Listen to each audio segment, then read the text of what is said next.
This is Public Health Review. I'm Robert Johnson. On this episode, the race in Congress to fund Medicaid in the U.S. territories before healthcare programs shut down in September. An examination of the threat from a looming Medicaid cliff. So Congress in the past has provided, stopgap funding, which has created some additional challenges, but also allowed them to develop services and move forward. But that funding is set to expire. It's time limited. So if that were to happen, they would fall off what we call the Medicaid cliff.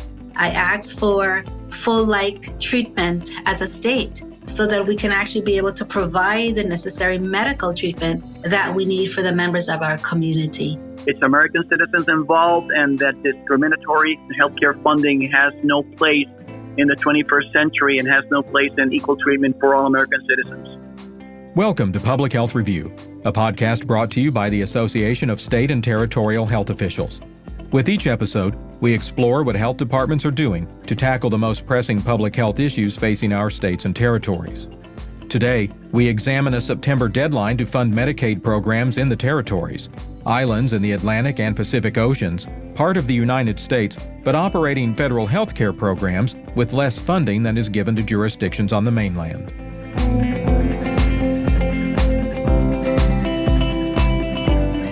For the last 2 years, Medicaid dollars for Puerto Rico, the U.S. Virgin Islands, the Northern Mariana Islands, American Samoa, and Guam have been flowing at a higher rate than in the past. But never in the 56-year history of the program have the American citizens on these islands received equal Medicaid funding. Congress is now working the case, and so are we. Talking today with three people who know all about the shortfalls in Medicaid funding for the territories. Justa Encarnacion is a registered nurse serving as Health Commissioner and Chief Public Health Officer for the U.S. Virgin Islands Department of Health. Jorge Galva is an attorney serving as Executive Director of the Puerto Rico Health Insurance Administration. Both provide a first-person perspective on the impact of reduced Medicaid funding.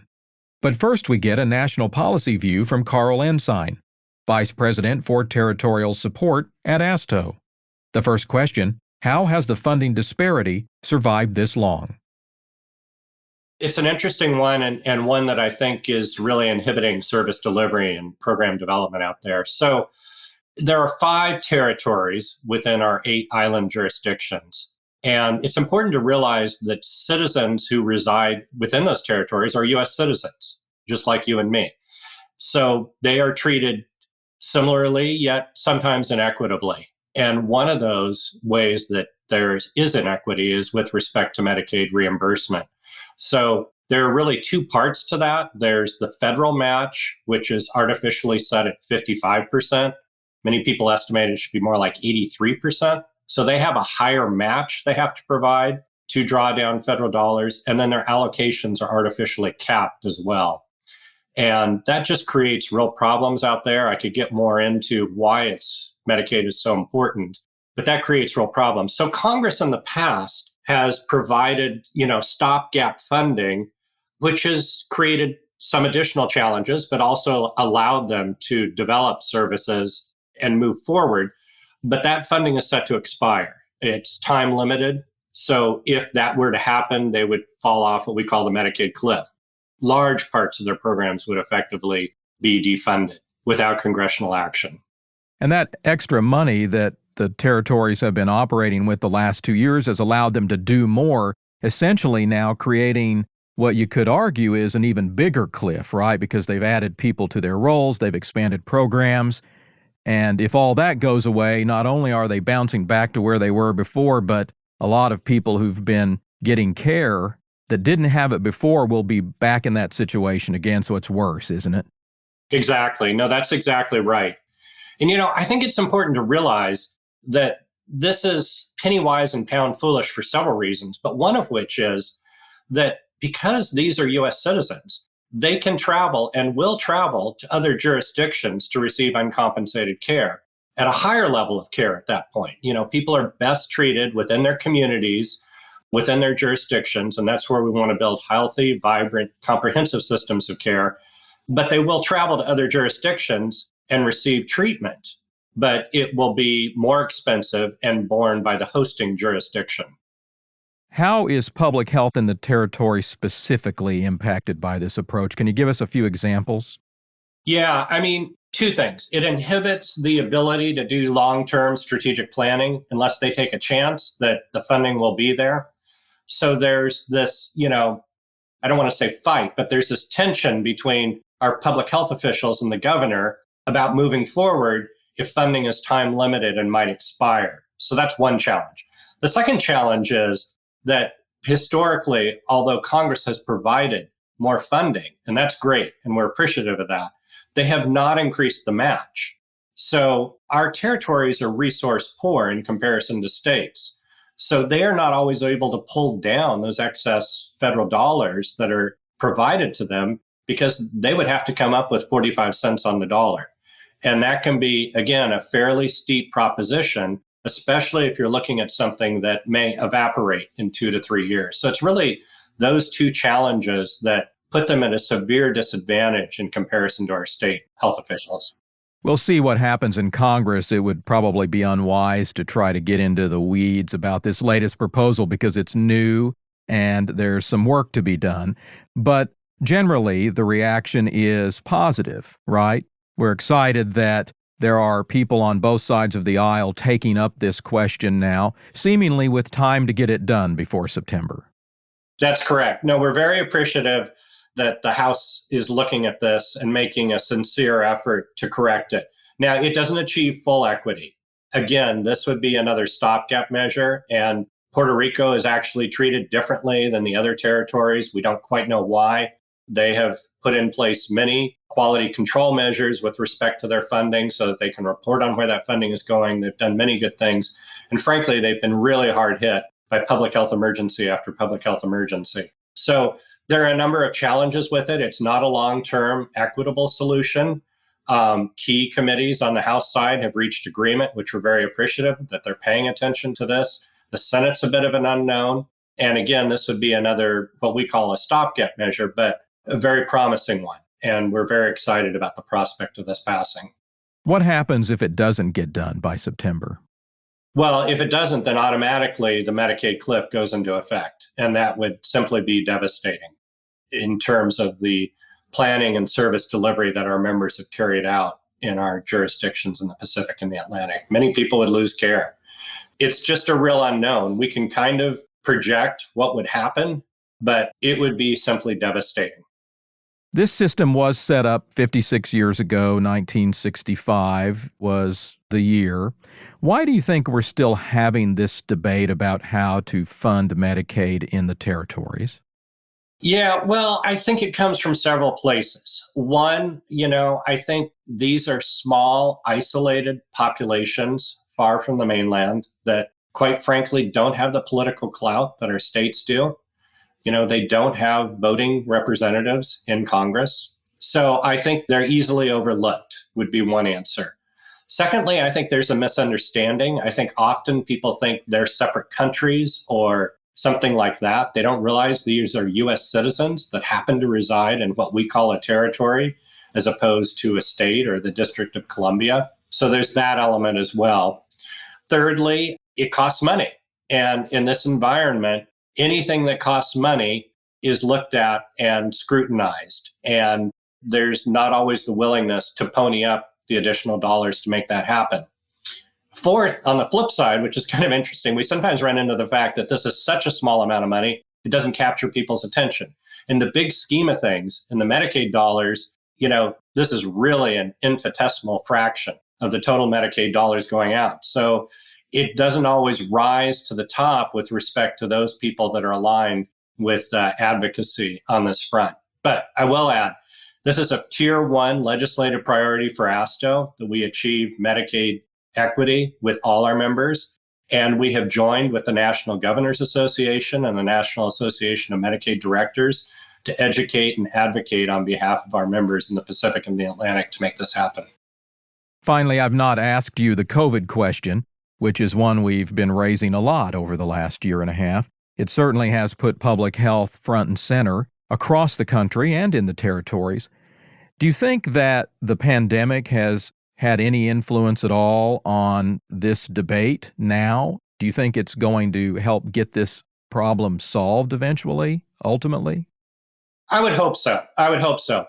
I think there have been several interesting developments with respect to COVID in the Pacific and the Atlantic. I'm glad you raised that. One, kind of an interesting footnote. In this country, some of the only places that are COVID-free are in the Pacific. They effectively shut their borders and controlled their borders and kept COVID at bay. Now, that isn't true for all our territories. Many of them struggled because they are kind of at the crossroads of the world out there, but many are COVID-free. And the reason they did that is because they realized their infrastructure was so challenged that if COVID were to take hold, it would be devastating and very hard to fight. So I think there's that element kind of lurking in the background. The population health outcomes of these citizens is not good. The comorbidities put them at especially high risk of mortality. Especially we saw that on the mainland with Pacific Islanders residing here, that their health outcomes with respect to COVID were not good. So that raises sort of the public health emergency front. Secondly, early on in COVID, you probably heard about the USS Roosevelt in Guam. I think we began to see these kind of barriers between, defense and military public health and healthcare and the civilian side come down. The DoD reached out to Gov Guam, and Gov Guam provided assistance and help. And so I think we're beginning to see that we kind of need to work together on this and not create sort of separate systems of healthcare for military personnel. And thirdly, just in general, I think COVID has really identified that we do need comprehensive systems of care that are preventing public health threats and treating public health emergencies in real time. We can't rely on, other states to pick that up in terms of lab testing, in terms of services, treatment, et cetera, et cetera. Because again, if you have a problem in the territories, you have a problem in the states. These folks are U.S. citizens. They are able to receive care elsewhere. And so it's best if we develop healthy, vibrant, comprehensive systems of care close to home within their communities.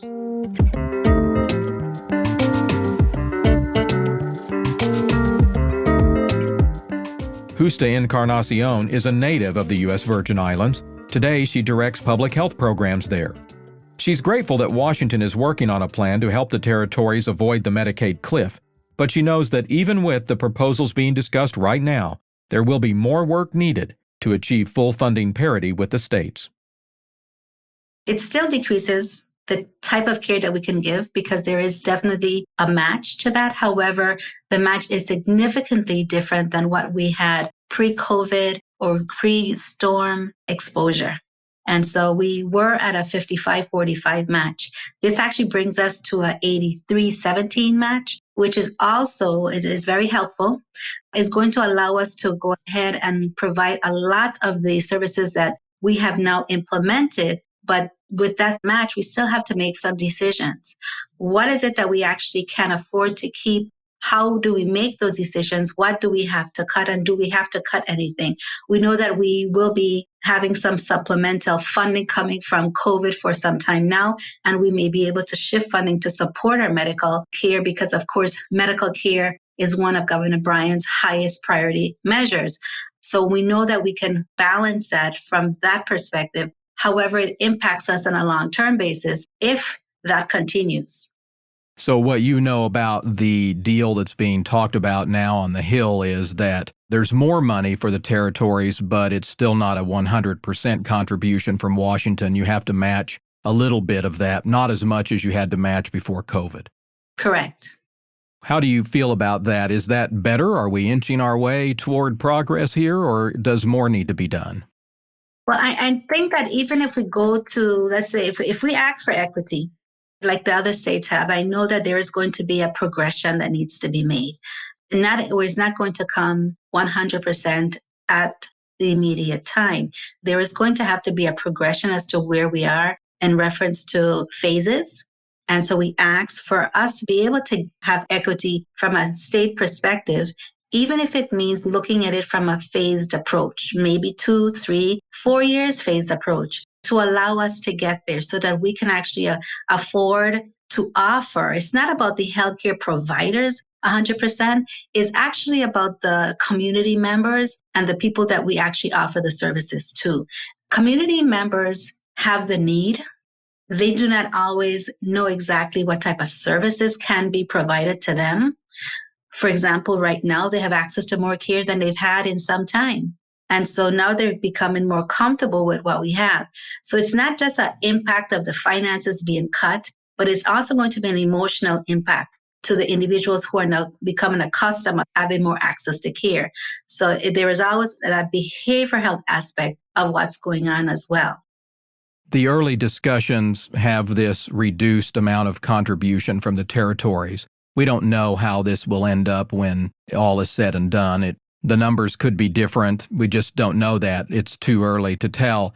But what I'm hearing you say is that either way, because you've been able to fully provide these Medicaid services over the last 2 years, some services are going to still see a reduction if the early news of a settlement holds. If that's the plan coming out from Congress and the White House, that you'll still have to make some tough decisions. Of course.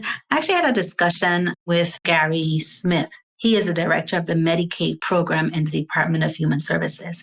And one of the things he said is that determining what programs get cut, the first thing that they look at, and we look at as a territory, is the single adult. And the single adult actually will be affected. The first one on the block to say what's the services that we can actually cut from that designation doesn't necessarily mean that the single adult isn't going to be impacted from a physiological as well as a behavioral health standpoint. They will be, but that is the one that might be first impacted. And it's sad to say, but we have to make some decisions. And so there is where the decision factor begins.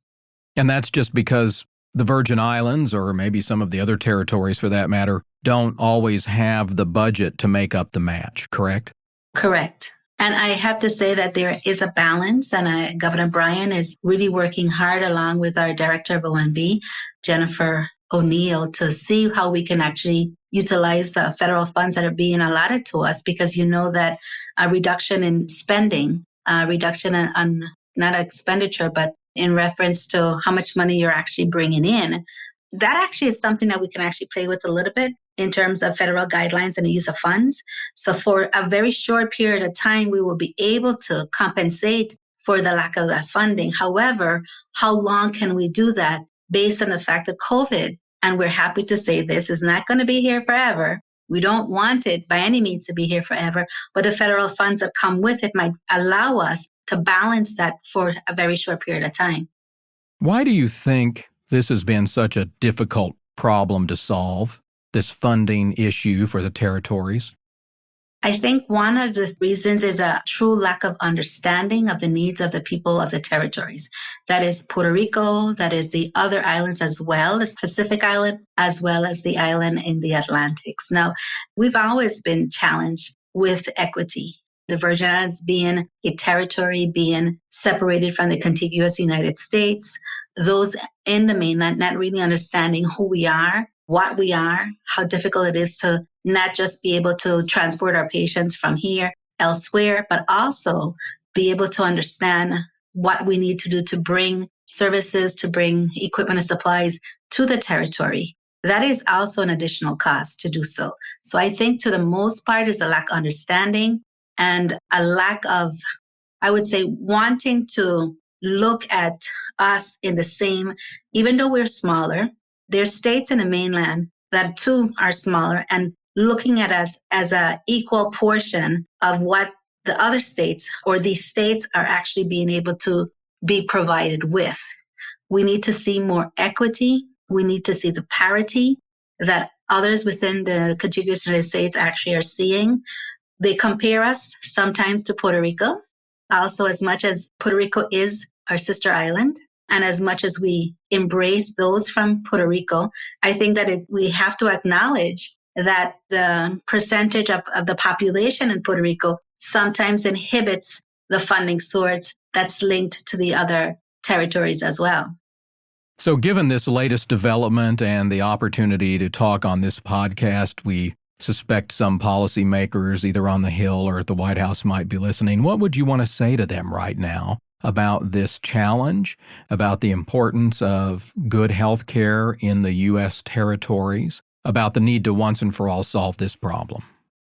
Well, let me first start by thanking the Energy and Commerce Committee Chairman Frank Pallone and Ranking Member Kathy McMorris Rogers for supporting the bipartisan agreement to provide long-term Medicaid funding to the U.S. territories and Puerto Rico. I think that it's important that it's been recognized and it's now actually something that's being discussed more so on a congressional level. Our former delegate to Congress, Anna Christensen, and now our current delegate to Congress, Plaskett, has actually really been forerunners in providing information to their Congress partners as to why it's so critical for us to be in parity. So on that note, I asked for parity. I asked for full-like treatment as a state so that we can actually be able to provide the necessary medical treatment that we need for the members of our community, to look at us as though we are as equally important as the other states to be able to provide what we need. Healthcare isn't something that we should be challenged with because of lack of funding from the national government. It should be something that we are given and that we're managing quite well within the territory at this point in time so that we can balance that and create a healthier Virgin Islands.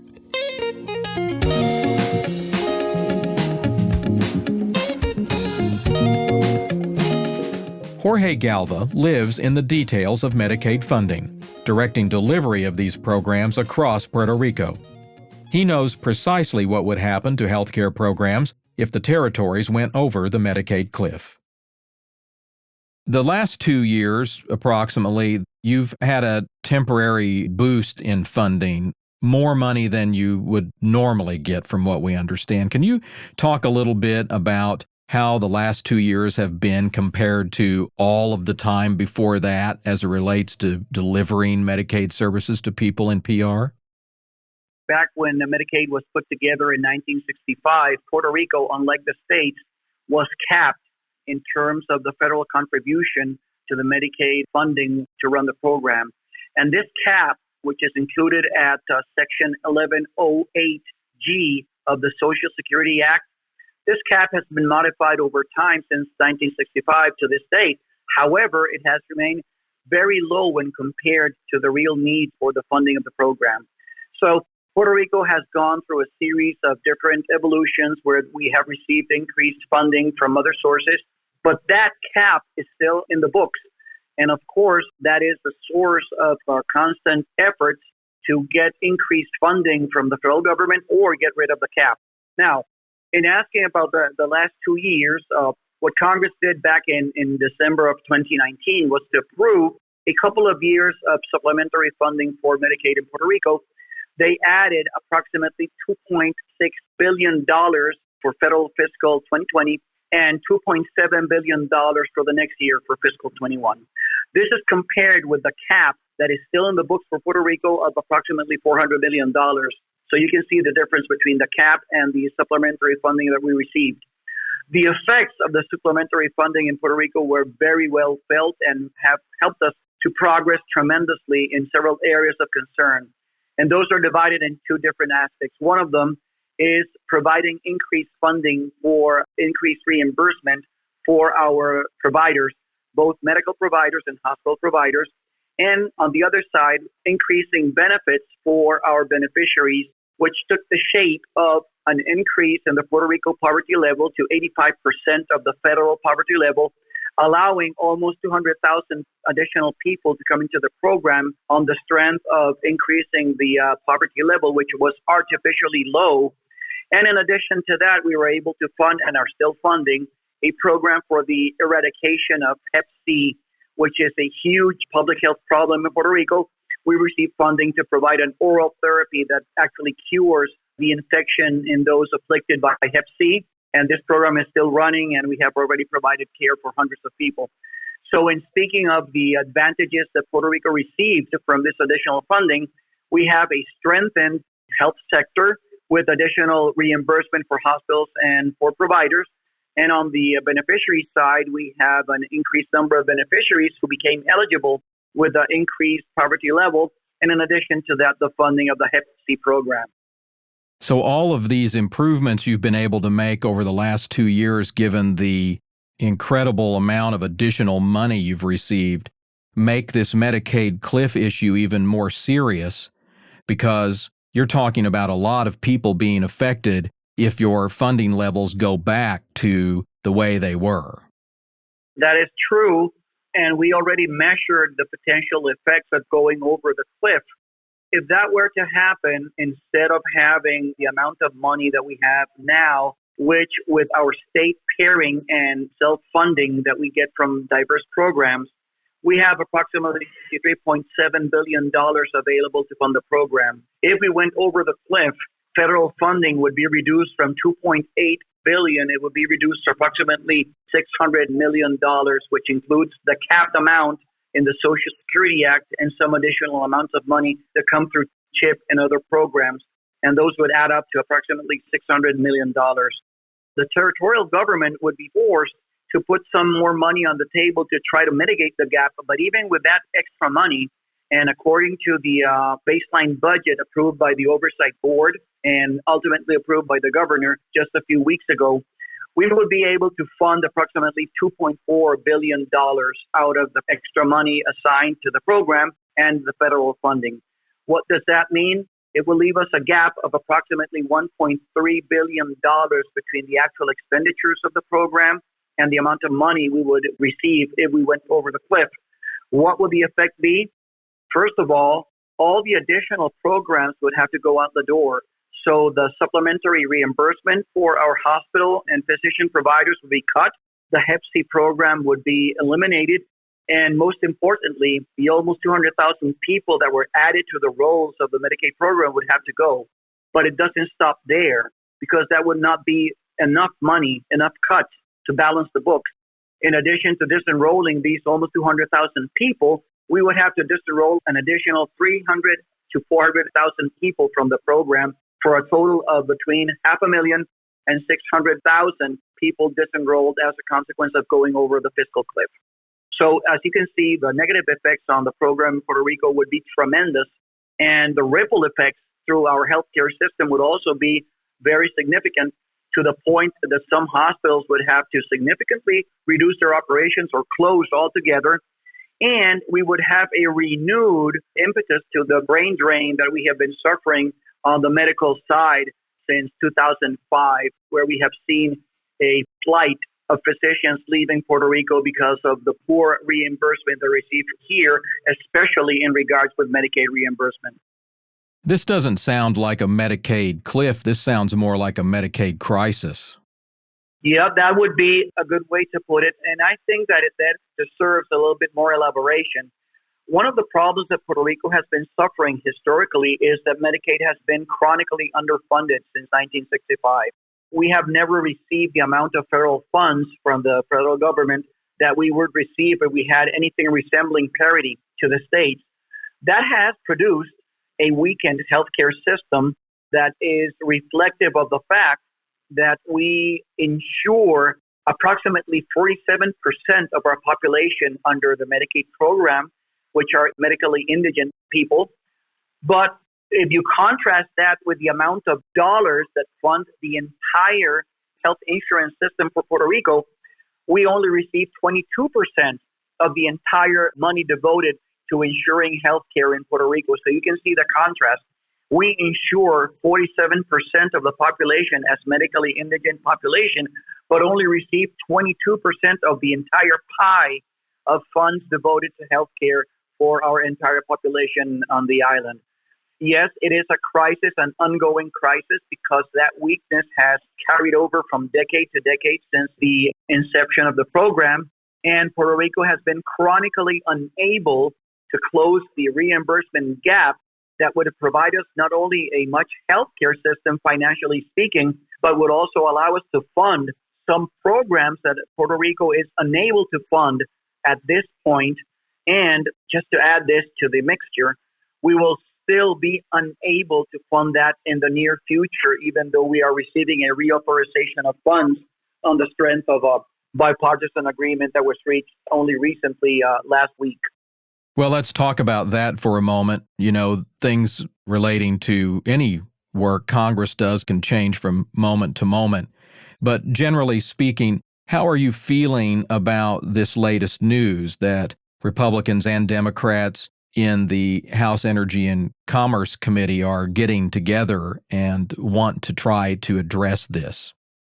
Well, my feeling is that it is a wonderful development for Puerto Rico, given the fact that even though there was a very heavy effort that was put together by the governor, the resident commissioner, and the Secretary of Health in terms of trying to achieve the parity that was also supported by President Biden and by the Democratic leadership in the House and Senate, we were unable to get that, but we were able to get enough money to prevent the cliff, which is very important per se, a 5-year span for this additional funding, which is great, provides stability and provides a foreseeability in terms of the operation of the system. And in addition to that, we can prevent the more deleterious effects of our weak health system by providing support to hospitals and physicians, and also providing the possibility of enrollment to more medically indigent population that will be able to enter the program because of the increase in the Puerto Rico poverty level. So we're feeling really good about the agreement. It's not what we wanted. We wanted parity, but the agreement provides these positive things. It's been 56 years since this program was created. And as you mentioned earlier, Puerto Rico has been funded differently. All the territories have received a different level of funding, much less funding over those 56 years. Why do you think we're still talking about this 56 years later? Why hasn't parity been achieved to this point? Well, I think that there might be several explanations, but the one that I think is closest to the truth, and that's just me from my knowledge of the workings in Congress and the presidency, I think there's this perception that territories being non-tax-paying parts of the American system can actually be discriminated against in terms of the funding they receive. As you well know, Puerto Rico does not pay income taxes on the income received by individuals in Puerto Rico. We pay everything else, excise taxes, Medicare, and other forms of taxation, but income tax is not paid in Puerto Rico. So I think there's been this disconnect between the healthcare needs of American citizens living in Puerto Rico and the fact that there is a difference in the tax treatment for the American citizens living over here, leading to a discriminatory treatment for the territory in terms of the funding that we receive.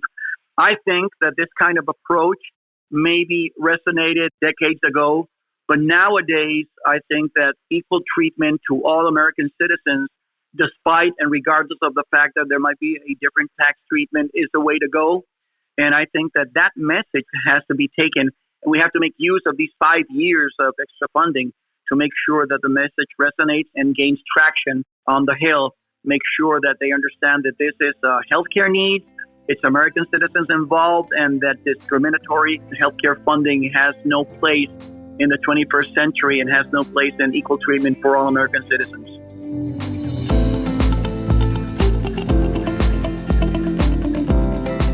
Thanks for listening to Public Health Review. If you like the show, please share it with your colleagues, and if you have comments or questions, we'd like to hear from you. Email us at pr@asto.org. That's pr@astho.org.